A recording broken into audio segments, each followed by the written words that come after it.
ನಮಸ್ಕಾರ ವೀಕ್ಷಕರೇ, CRPCಯ ಸೆಕ್ಷನ್ 107ರ ಬಗ್ಗೆ ತಿಳಿಸ್ಕೊಡಿ ಅಂತ ಕೇಳಿದ್ದು ಈ ವಿಚಾರವಾಗಿ ಇರುವಂಥ ಜಡ್ಜ್ಮೆಂಟ್ನ ವಿಚಾರಣೆಯೊಂದಿಗೆ ಇದನ್ನು ತಿಳಿಸ್ತಾ ಇದ್ದೀನಿ.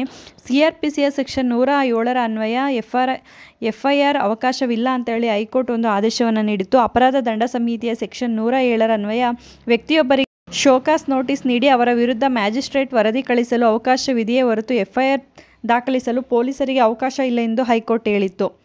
ಅಪರಾಧದ ದಂಡ ಸಂಹಿತೆಯ ಸೆಕ್ಷನ್ 107ರ ಅನ್ವಯ ವ್ಯಕ್ತಿಯೊಬ್ಬರಿಗೆ ಶೋಕಾಸ್ ನೋಟಿಸ್ ನೀಡಿ ಅವರ ವಿರುದ್ಧ ಮ್ಯಾಜಿಸ್ಟ್ರೇಟ್ಗೆ ವರದಿ ಕಳಿಸಲು ಅವಕಾಶವಿದೆಯೇ ಹೊರತು FIR ದಾಖಲಿಸಲು ಪೊಲೀಸರಿಗೆ ಅವಕಾಶ ಇಲ್ಲ ಎಂದು ಹೈಕೋರ್ಟ್ ಹೇಳಿದೆ.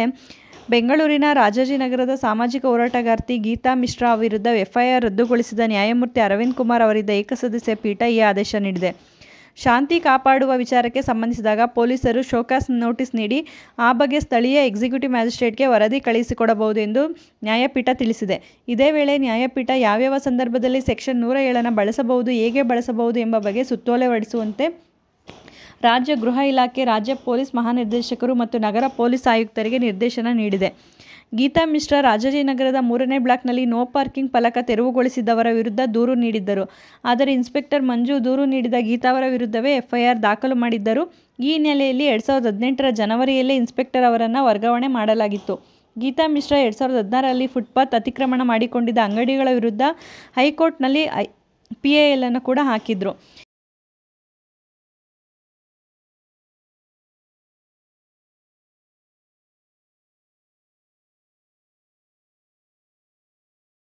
CRPCಯ ಸೆಕ್ಷನ್ 107 ಏನಂತ ಹೇಳುತ್ತೆ ಅಂದರೆ, ಕ್ರಿಮಿನಲ್ ಪ್ರೊಸೀಜರ್ ಕೋಡ್ನ 8ನೇ ಅಧ್ಯಾಯವು ಸೆಕ್ಷನ್ 107ನ್ನು ಒಳಗೊಂಡಿದೆ. ಇದು ಶಾಂತಿಯನ್ನು ಕಾಪಾಡಿಕೊಳ್ಳಲು ಮತ್ತು ಉತ್ತಮ ನಡವಳಿಕೆಗಾಗಿ ಭದ್ರತೆಯ ಬಗ್ಗೆ ಮಾತನಾಡುತ್ತದೆ.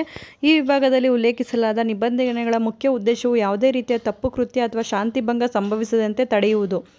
ಈ ಅಧ್ಯಾಯವು ಪ್ರಕೃತಿ ಮತ್ತು ವ್ಯಾಪ್ತಿಯಲ್ಲಿ ತಡೆಗಟ್ಟುವಿಕೆಯಾಗಿದೆ. ಇದು ಮುಖ್ಯವಾಗಿ ಅವರು ಉಂಟುಮಾಡುವ ನಿರ್ದಿಷ್ಟ ಅಪರಾಧ ಕಾರಣದಿಂದಾಗಿ ಸಾರ್ವಜನಿಕರಿಗೆ ಅಪಾಯವನ್ನುಂಟುಮಾಡುವ ವ್ಯಕ್ತಿಯ ಮೇಲೆ ಕೇಂದ್ರೀಕೃತವಾಗಿರುತ್ತದೆ. ಕಾರ್ಯನಿರ್ವಾಹಕ ಮ್ಯಾಜಿಸ್ಟ್ರೇಟ್ ಶಾಂತಿಯ ಬಂಧನವನ್ನು ಕಾರ್ಯಗೊಳಿಸುತ್ತದೆ. ಒಬ್ಬ ವ್ಯಕ್ತಿಯನ್ನು ಒಪ್ಪಿಕೊಳ್ಳುವ ಮೂಲಕ ನ್ಯಾಯವ್ಯಾಪ್ತಿಯ ಬಲವಾದ ಅಧಿಕಾರವನ್ನು ಹೊಂದಿದ್ದಾರೆ. ಈ ಅಧ್ಯಾಯದ ಸಾರಾಂಶವು ಸಾರ್ವಜನಿಕ ಶಾಂತಿಗೆ ಭಂಗ ತರುವಂಥ ಅಪರಾಧಗಳು ಮತ್ತು ಅಡಚಣೆಗಳನ್ನು ತಡೆಗಟ್ಟುವಂಥದ್ದಾಗಿದೆ. ಯಾರು ಈ ರೀತಿಯಾಗಿ ಭಂಗವನ್ನು ತರ್ತಾ ಇದ್ದಾರೆ ಅವರ ಮೇಲೆ ಕ್ರಮ ಕೈಗೊಳ್ಳುವುದಾಗಿರುತ್ತೆ. ಈ ನಿಬಂಧನೆಗಳು ಬಹಿರಂಗವಾಗಿ ಮಾಡುವ ಕೃತ್ಯಗಳಿಗೆ ಅಲ್ಲ, ಆದರೆ ಸಮಾಜದ ಶಾಂತಿಗೆ ಅಪಾಯವನ್ನು ಉಂಟುಮಾಡುವ ಸಾಮರ್ಥ್ಯವನ್ನು ಹೊಂದಿರುವ ಕೃತ್ಯಕ್ಕೆ ಸಂಬಂಧಿಸಿರುವಂಥದ್ದು. ಭಾರತದ ಸಂವಿಧಾನದ 19ನೇ ವಿಧಿಯ 2, 3, 4 ಮತ್ತು 5 ಸೆಕ್ಷನ್ಗಳನ್ನು ಇದು ಅನುಸರಿಸುತ್ತದೆ. ಸೆಕ್ಷನ್ 107 ಎಕ್ಸಿಕ್ಯೂಟಿವ್ ಮ್ಯಾಜಿಸ್ಟ್ರೇಟ್ ಅಪರಾಧ ಮಾಡುವ ಮೊದಲೇ ವ್ಯಕ್ತಿಯೊಂದಿಗೆ ಬಾಂಡ್ಗೆ ಆದೇಶಿಸುವ ಅಧಿಕಾರವನ್ನು ನೀಡುತ್ತದೆ. ಮ್ಯಾಜಿಸ್ಟ್ರೇಟ್ ಆದೇಶದ ಬಾಂಡನ್ನು ಕಾರ್ಯಗತಗೊಳಿಸಲು ಮತ್ತು ಪಾಲಿಸಲು ವಿಫಲವಾದರೆ ಮಾತ್ರ ಆರೋಪಿಯನ್ನು ಬಂಧನಕ್ಕೆ ತೆಗೆದುಕೊಳ್ಳಲಾಗುತ್ತೆ.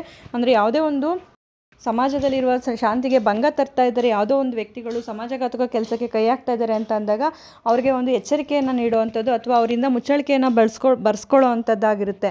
ಅವರು ಆ ಒಂದು ಮುಚ್ಚಳಿಕೆಗೆ ವಿರುದ್ಧವಾಗಿ ನಡೆದಾಗ ಅವರ ಮೇಲೆ ಕ್ರಮವನ್ನು ಕೈಗೊಳ್ಳುವಂಥದ್ದು ಅಥವಾ ಅವರನ್ನು ಅರೆಸ್ಟ್ ಮಾಡುವಂಥದ್ದು CRPCಯ ಸೆಕ್ಷನ್ 107 ಈ ಎಲ್ಲ ಅಂಶಗಳನ್ನು ಒಳಗೊಂಡಿರುತ್ತೆ.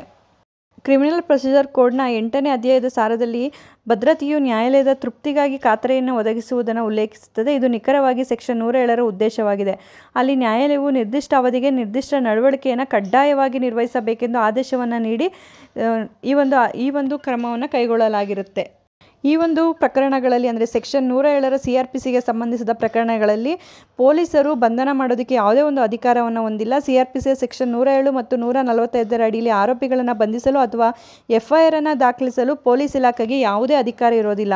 ಈ ಸೆಕ್ಷನ್ಗಳ ಅಡಿಯಲ್ಲಿ ಪ್ರಕರಣಗಳನ್ನು ದಾಖಲಿಸುವುದು ಸಮರ್ಥನೀಯವಲ್ಲ ಎಂದು ಕಾನೂನು ಬಾಹಿರ ಎಂದು ಕೂಡ ಪರಿಗಣಿಸಲಾಗುತ್ತದೆ. ಕಾರ್ಯನಿರ್ವಾಹಕ ಮ್ಯಾಜಿಸ್ಟ್ರೇಟ್ ಅವರು ಸೆಕ್ಷನ್ 107ರ ಅಡಿಯಲ್ಲಿ ಪ್ರಕರಣವನ್ನು ಕೈಗೆತ್ತಿಕೊಳ್ಳುವ ಅಧಿಕಾರವನ್ನು ಮಾತ್ರ ಹೊಂದಿರ್ತಾರೆ.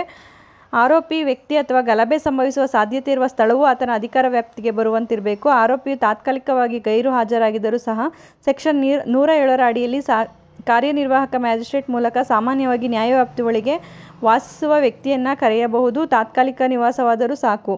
ಪ್ರತಿಕೂಲ ಗುಂಪುಗಳು ಎದುರುದಾಳಿ ಪಕ್ಷಗಳ ವಿರುದ್ಧ ಮುಂದುವರಿಯಲು ಸಾಧ್ಯವಿಲ್ಲ ಮತ್ತು ಸೆಕ್ಷನ್ 107ರ ಅಡಿಯಲ್ಲಿ ಒಂದೇ ಕ್ರಮದಲ್ಲಿ ಬಂಧಿಸಲಾಗುವುದಿಲ್ಲ. ಅಂತಹ ಆದೇಶವು ಕಾನೂನಿನ ಸಾರವನ್ನು ಹಾಳು ಮಾಡುತ್ತದೆ ಮತ್ತು ಅಂತಿಮವಾಗಿ ನ್ಯಾಯಾಧೀಶರಿಂದ ರದ್ದುಗೊಳ್ಳುತ್ತದೆ. ಒಬ್ಬ ವ್ಯಕ್ತಿಯು CRPCಯ ಸೆಕ್ಷನ್ 107, 116ರ ಅಡಿಯಲ್ಲಿ ವಿಚಾರಣೆಯಲ್ಲಿದ್ದರೆ ಮತ್ತು ಅವನ ವಿಚಾರಣೆಯನ್ನು ಇನ್ನೂ ಬಾಕಿ ಇಟ್ಕೊಂಡಿದ್ದಾಗ ಅವನ ವಿರುದ್ಧ 2ನೇ ಹಂತದ ವಿಚಾರಣೆಯನ್ನು ಪ್ರಾರಂಭಿಸಲಾಗುವುದಿಲ್ಲ. ಇದನ್ನು Rajendra Singh versus state of UP 1993ರಲ್ಲಿ ಅಲಹಾಬಾದ್ ನ್ಯಾಯಾಲಯವು 2ನೇ ಹಂತದ ವಿಚಾರಣೆಯನ್ನು ರದ್ದುಗೊಳಿಸಿತ್ತು. ಇಂದಿನವುಗಳ ವಿಚಾರಣೆಯ ಸಂದರ್ಭದಲ್ಲಿ ಸತತ ವಿಚಾರಣೆಗಳ ಕಿರುಕುಳಕ್ಕೆ ಮಾತ್ರ ಸಮಾನವಾಗಿರುತ್ತದೆ. ಈ ಎಲ್ಲ ವಿಚಾರಗಳು ಕೂಡ CRPC ಸೆಕ್ಷನ್ 107ರಲ್ಲಿ ಬರುವಂಥದ್ದು. ಮಾಹಿತಿಗಾಗಿ ನಮ್ಮ ಚಾನಲನ್ನು ಲೈಕ್ ಮಾಡಿ, ಮತ್ತೊಬ್ಬರಿಗೆ ಈ ವಿಚಾರ ಉಪಯುಕ್ತ ಆಗುತ್ತೆ ಅನಿಸಿದ್ರೆ ಶೇರ್ ಮಾಡಿ. ಹೊಸದಾಗಿ ನೋಡ್ತಾ ಇರೋರು ಸಬ್ಸ್ಕ್ರೈಬ್ ಮಾಡಿಕೊಂಡು ನೋಡಿ. ಕಾನೂನಿನ ಜ್ಞಾನ ಪ್ರತಿಯೊಬ್ಬರಿಗೂ ಉಪಯುಕ್ತ ಆಗುವಂಥದ್ದು.